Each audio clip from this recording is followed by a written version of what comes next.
সুপ্রভাত। মনের ঘরে টুম্পার সাথে একটি ব্লগে আপনাদের স্বাগত জানাই। কেমন আছেন আপনারা? আশা করি খুব ভালো আছেন। আমরাও খুব ভালো আছি। আজকেও ঘরে ইতু পুজো হচ্ছে। আজকে ইতু পুজো সমাপন। আজকে অঘ্রাণ মাসের সংক্রান্তি।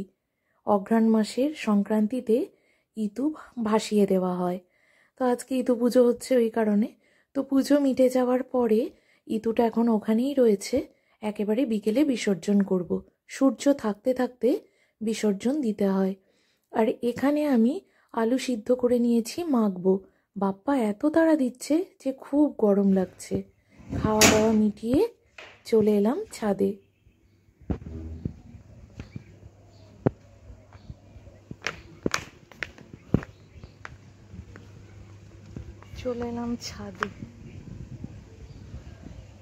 একটা ফুলও ফুটেছিল।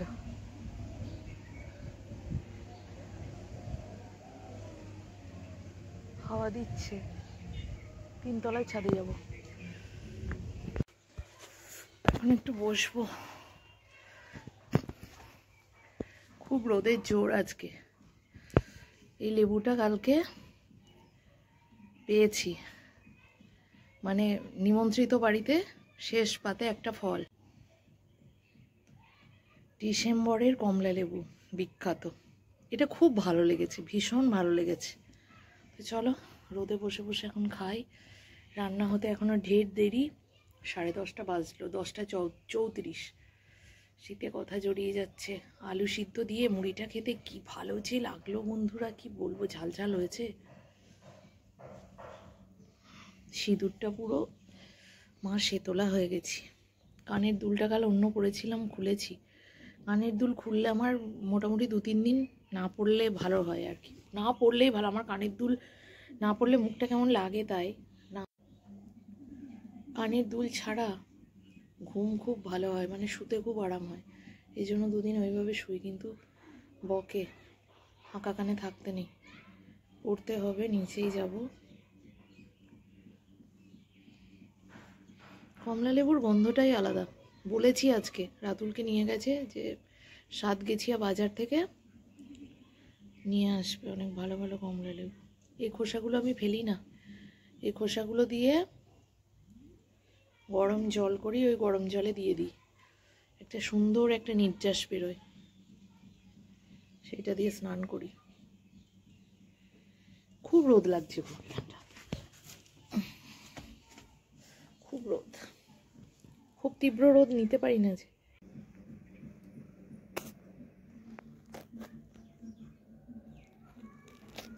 এগুলো এখন বসে বসে হাত পায়ে ঘষবো।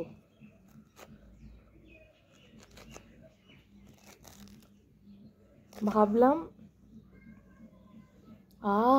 গন্ধটা যে কি অপূর্ব লাগে এই সময়ের গন্ধটা, বিশেষ করে। ভাবলাম হাঁটতে যাব, তখন 3 জনেরই 3টে রয়েছে, রাতুলকে দিয়ে যাব আর আমাদেরটা 2জনের 2টো নিয়ে যাব। থাক এখন খাই, আবার ওর ভাগেরটা তখন পেয়ে যাব।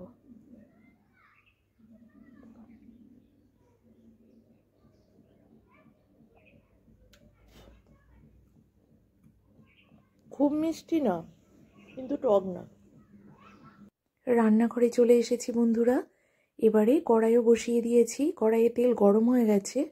আর যেহেতু পাবদা মাছ রান্না হবে, তাই মাছগুলো কিছুক্ষণ আগে নুন হলুদ আর একটু তেল সমেত মেখে রেখেছিলাম।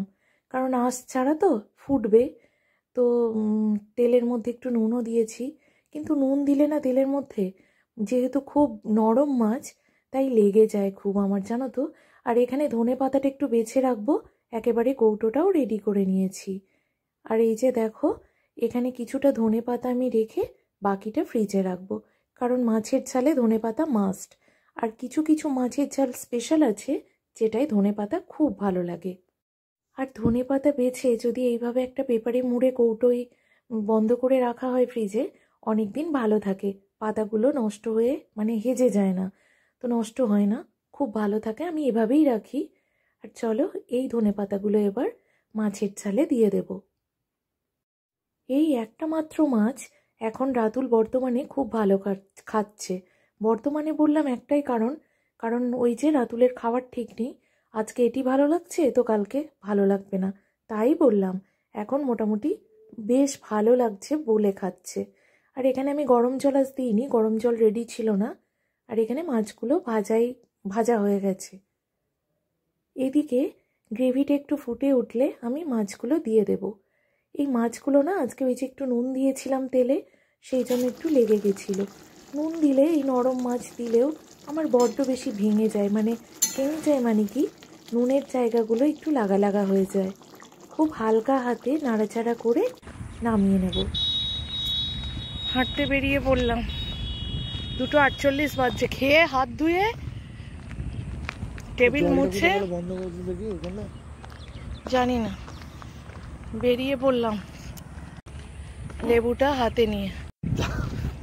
এটা তো আমার, তুমি তো তখন খাওনি, আমি তখন থেকে রেখে দিয়েছিলাম। আমারটা খেয়ে নিয়ে আবার এটার ভাগ বসাবো। চলো হেঁটে আসি, বিকেলে অনেক কাজ আছে আজকে। ইতু ভাসানের কাজ আছে। নেবে? হাঁপাচ্ছ কেন? কেটে দিন, কেটে একটু নুন দিয়ে দিন। রাতুল খেতে চাইনি সেদিন।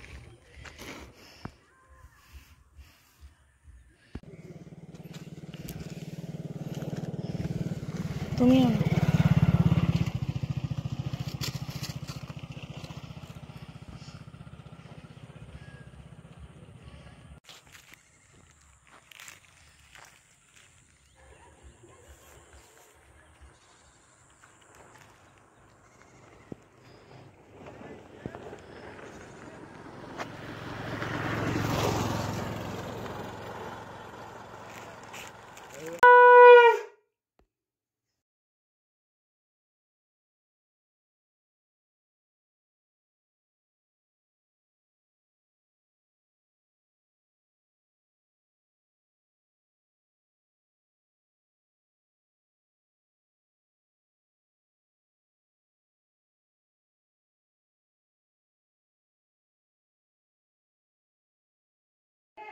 এই যাচ্ছি, আপনার হয়ে গেছে? ও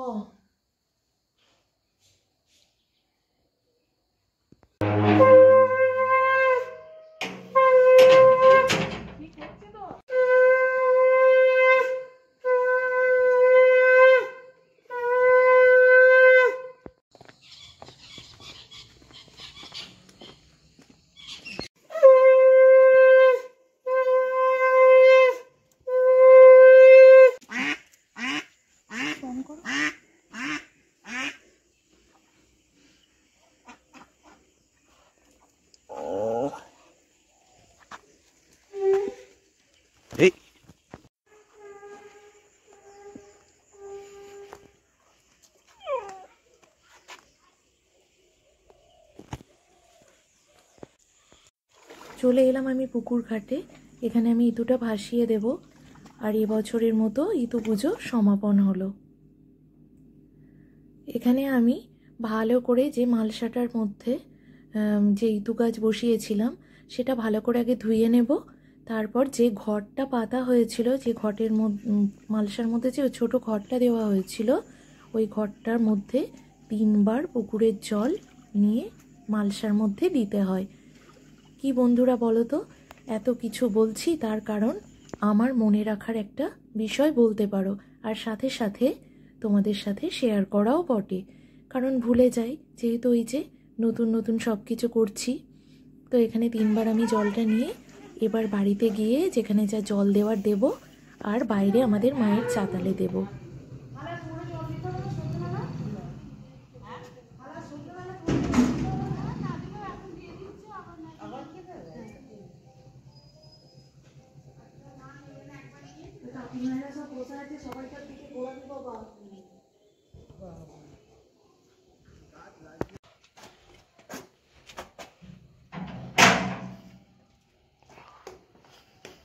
তুলসী গাছে দিতে হয়।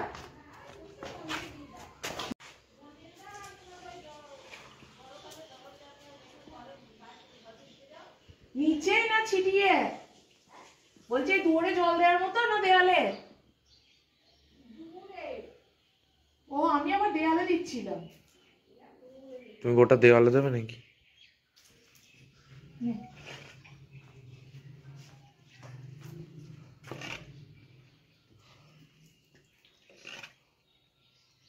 ইটু গেল ভেসে, লক্ষ্মী এলো দেশে। ভাসানোর সময় বলতে হয়, ভুলে গেছি। হ্যাঁ, কি ইটু গেল ভেসে না হেসে? হ্যাঁ সেইটাই বলছি, ওইটা ভাসানোর সময় দিতে বলতে ভুলে গেছি তো, জানি না। না এই এখন বলছি।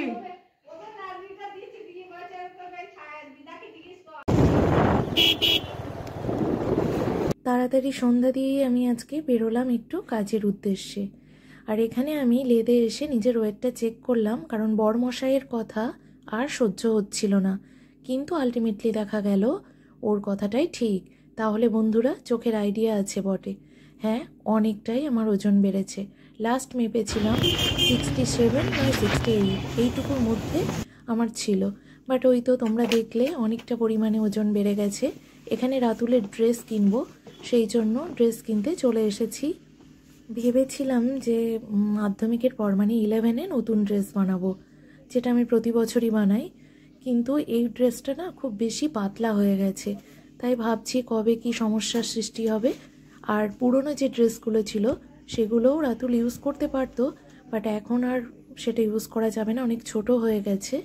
আর কখনোই সেটা আর পরেনি। এই একটা ড্রেসই ও 1 বছর পরলো, সেই কারণে একটু বেশিই পাতলা হয়ে গেছে। টুকটাক যেটুকু যা কেনাকাটি করে চলে এলাম। এই যে মাস্ট খেতেই হবে ফুচকার দোকানে। আর এখানে ফুচকাটা একটা মুখে দিয়েই আমি ওনাকে বলছিলাম একটু ঝাল দিতে, কারণ ফুচকার ঝালটা একটু মুখে না লাগলে ঠিক ভাল লাগে না, একটু চটপাটা তো হতেই হবে। আর ওই যে সব সময়ের মতো বাপ্পা কিছুতেই এই পাতায় করে খাবে না, আমার থেকেই যা 2-4টে একটু মুখে দেবে, তাই ওকে দিয়ে আমি এখন টপাটপ খেতে থাকবো।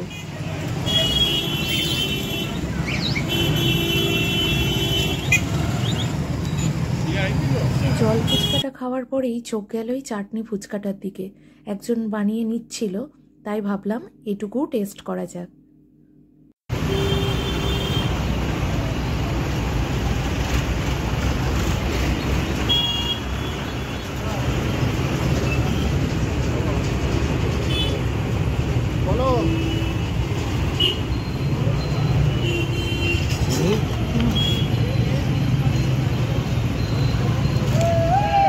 ভালো ভালো বানিয়েছে।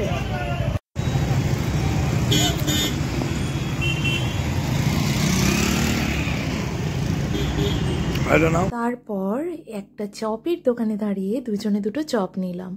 হ্যাঁ বন্ধুরা, বাপ্পা বললো খাবে না, কিন্তু আমার যে ভীষণ প্রিয় চপ, তাই আমি একটা গরম চপই বাইকে খেতে খেতে এসেছিলাম। এই ধাবাতে এসে দাঁড়ালাম কারণ রাতের খাবারটা এখান থেকে নিয়ে নেব, রুটি তড়কা। তো এখানে এসে বাপ্পাকে বললাম চপটা খাও, বললো খাবো না, তুমি খেয়ে নাও। অমনি আমি চপটা খেতে শুরু করে দিলাম। আমি ভয়েস ওভার দিচ্ছি, বেশ কয়েকদিন পর আমার জিভে জল এসে যাচ্ছে। এখন উনি এসে বললেন চপটা খেয়ে নিয়েছো? তো এখানে বসে একটু গরম গরম চা খেলাম দুজনে, কারণ এই ঠান্ডার মধ্যে কোথাও বেরোনোর পর চাটা বেশ লাগে। আর এখানে অনেকক্ষণ মানে কি একটু তো দাঁড়াতেই হয়েছে, কারণ খাবারটা বানাতে হয়েছে ওনাদের। তো সেটুকু টাইম একটু চপের পরে চা বেশ লাগছিল। আর তারপর কিছু দূর এসে আবারও এই দোকানে দাঁড়িয়ে রাতুলের জন্য কিছু জিনিস নিলাম টুকিটাকি খাওয়ার। আর সেখানে আবার উনি আমাদের চা খাওয়ালেন। এই চাটা আমরা খাইনি, মানে আমরা কিনে খাইনি বলতে পারো। তো বাপ্পা যখন পয়সা দিতে গেল উনি কিছুতেই নিলেন না, বললেন যে না, এটা আমি খাওয়াচ্ছি। তো এখানে এই ফাঁকা জায়গাটায় বসে চাটা উপভোগ করতে মন্দ লাগছিল না বন্ধুরা। এইরকম পরিবেশ বেশ ভালো লাগে, রাস্তার ধারে ফাঁকা জায়গা। এখানে খাওয়ার রয়েছে। তুই সন্ধ্যাবেলা কিছু খাসনি তো বাড়িতে? না। আর এটা বন্দনাদির ব্লাউজ সোয়েটার, এই যে কালারটা সুন্দর না বাবা, একবারে টুকটুক করছে লাল, বল কালারটা সুন্দর না? বন্দনাদির সোয়েটার। আর ওখানে তোমার খাবার আছে। কি খাবার? আগে তোমার প্রয়োজনীয় জিনিসগুলো দেখবে সেখানে। আর এই যে তোমার দুটো মোজা, এই টুপিটা তোমার, আর এই যে স্কুল ড্রেস আর মোজা। টুপিটা পছন্দ কি দেখ, মাথায় দিয়ে দেখ কেমন, এটা বাড়িতে সবসময় পড়ে থাকবে। আমার কান টান যন্ত্রণা হচ্ছে রে বাবা। দাঁত দিয়ে কেন, কাঁচি দিয়ে কাট।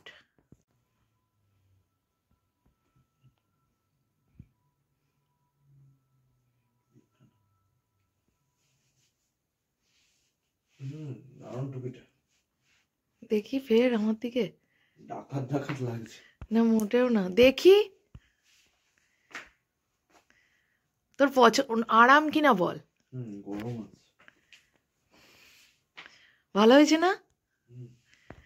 এ দেখ কি আছে আগে খাবারটা রুটি তরকারিটা রুটি তরকাটা না আর এইটাই দেখ। কি আছে এইটা টেবিলে রাখ, দিয়ে দেখ কি আছে, দেখ খুলে খোল, তাড়াতাড়ি কর, খোল খোল। কি এনেছো? শাক সবজি। এইটা খেয়ে দেখ, এইটা ভালো হবে খেতে, অনেকদিন পর খাবি। লম্বু। তাহলে বন্ধুরা আজকের মতো টুম্পার বকবক এইটুকুই। দেখা হচ্ছে নেক্সট ডে নতুন একটা ব্লগের সাথে। তোমরা সবাই খুব ভালো থেকো। Tata, good night.